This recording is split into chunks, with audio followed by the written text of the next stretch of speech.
Is e-begging the new content creation for the travel industry?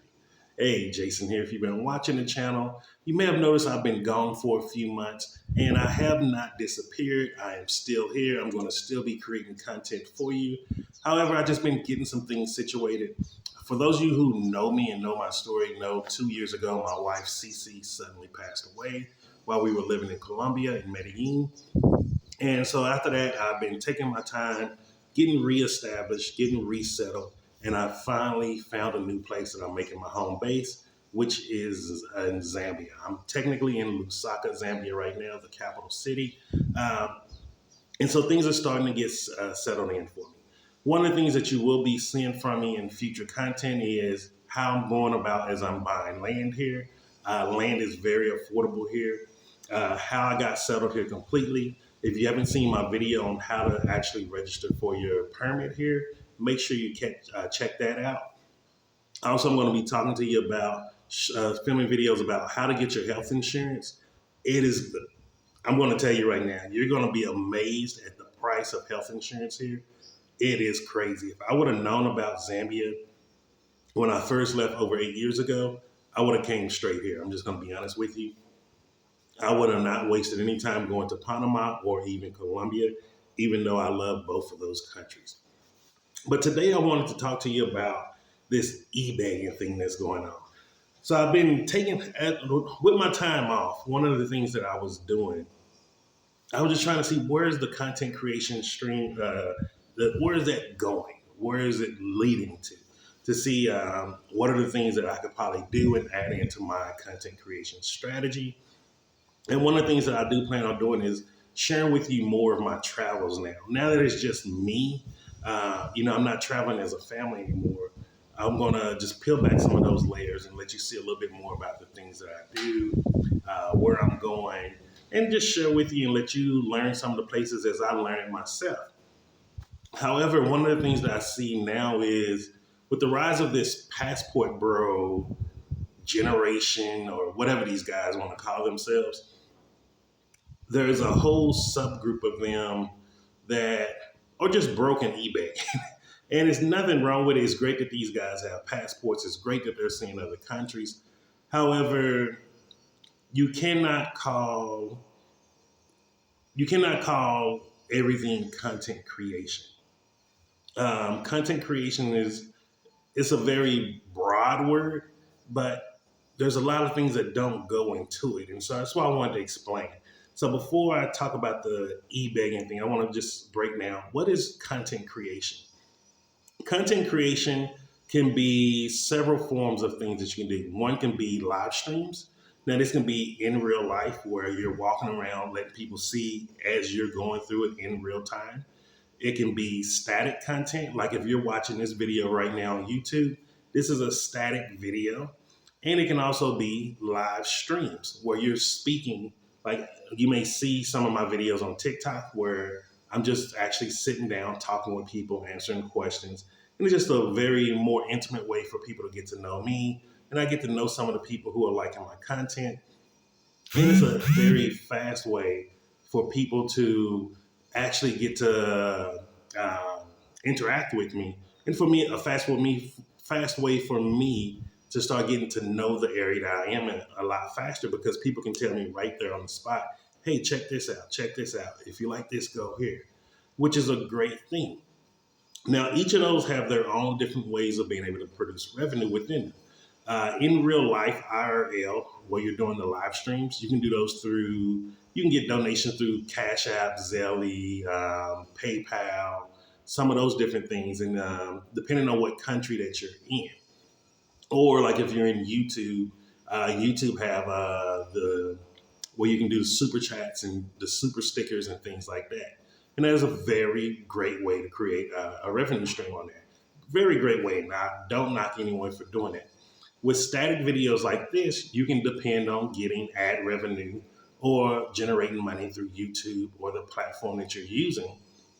But now when you're doing static videos like this, it needs to be family friendly content.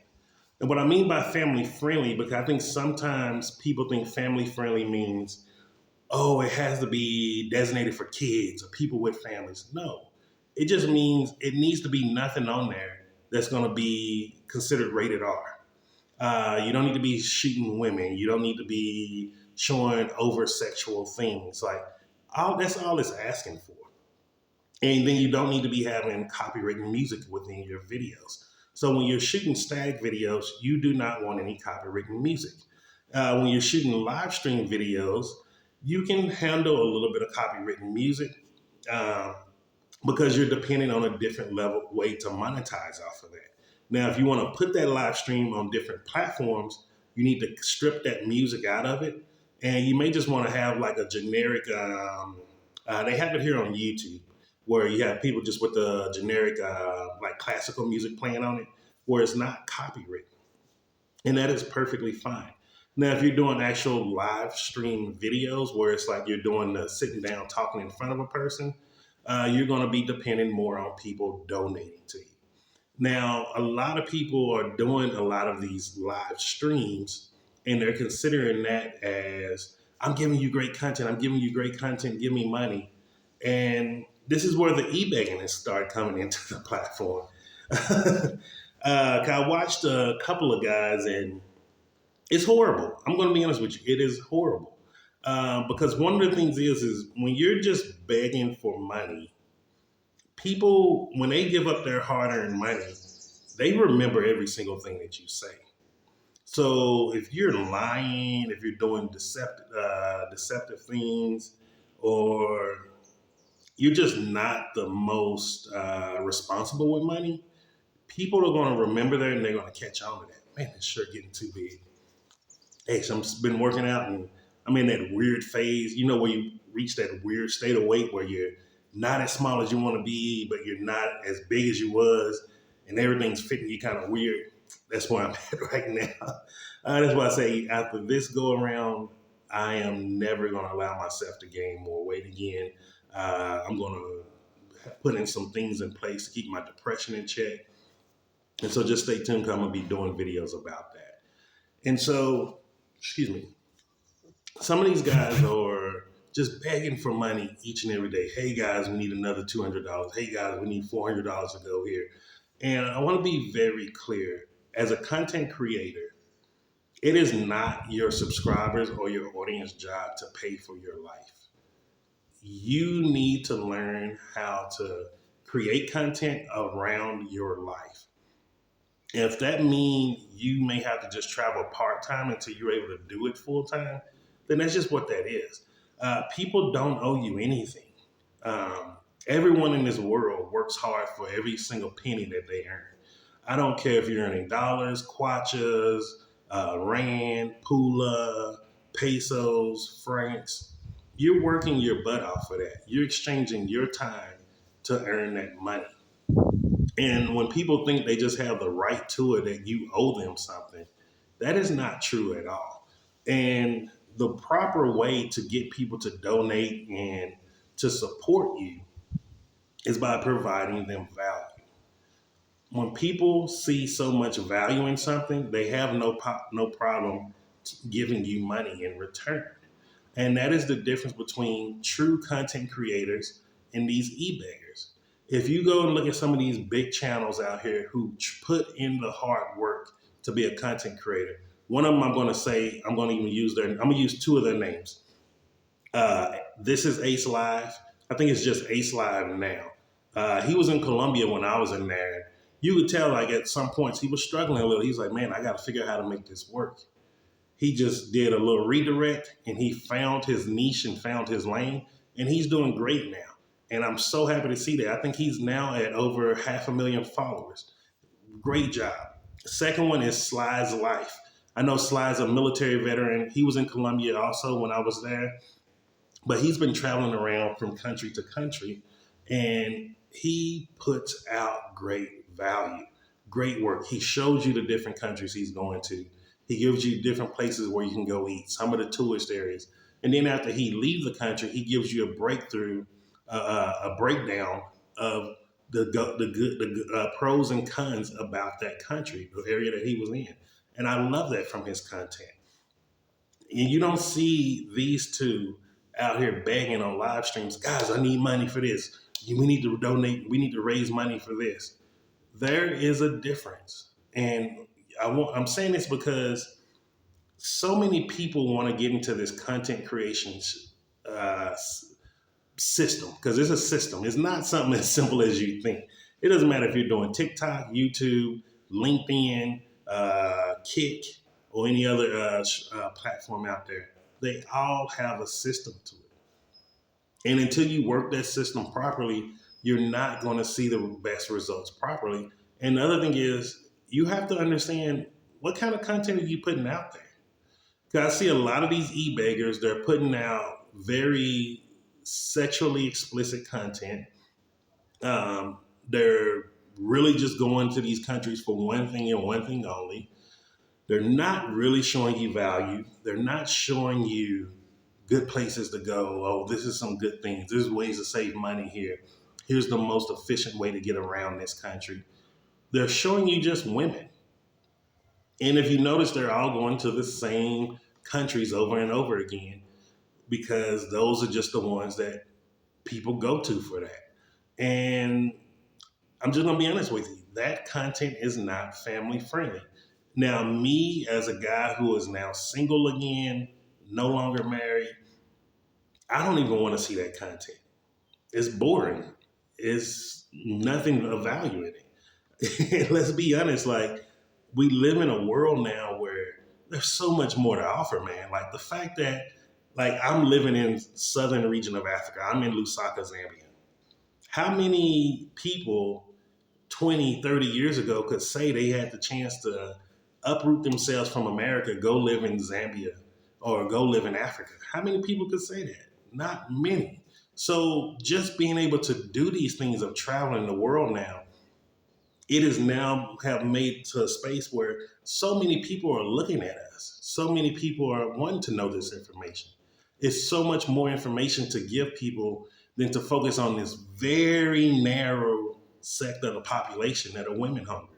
And I'm saying that as a guy. And I really want to challenge some of these people like, yo, let's step the game up. Let's step up the content creation, especially for my fellow black male content creators out there. How can we step this game up? How can we make things look better? Like, how can we do things better? How can we get a better group of people like us to start moving and investing in some of these different countries? Like here in Zambia right now, working with two fashion designers. We're going to start a modeling agency, which I'm so proud of. They do amazing work, and we're going to be working with kids first to help empower them and uplift them. And then also next month, I should be buying 5 hectares of land, which is gonna, I'm not even gonna say the price. I'm not gonna say the price till I go film the land. But I have 5 hectares of land that I'm looking at in a different, about 2 hours outside of the city.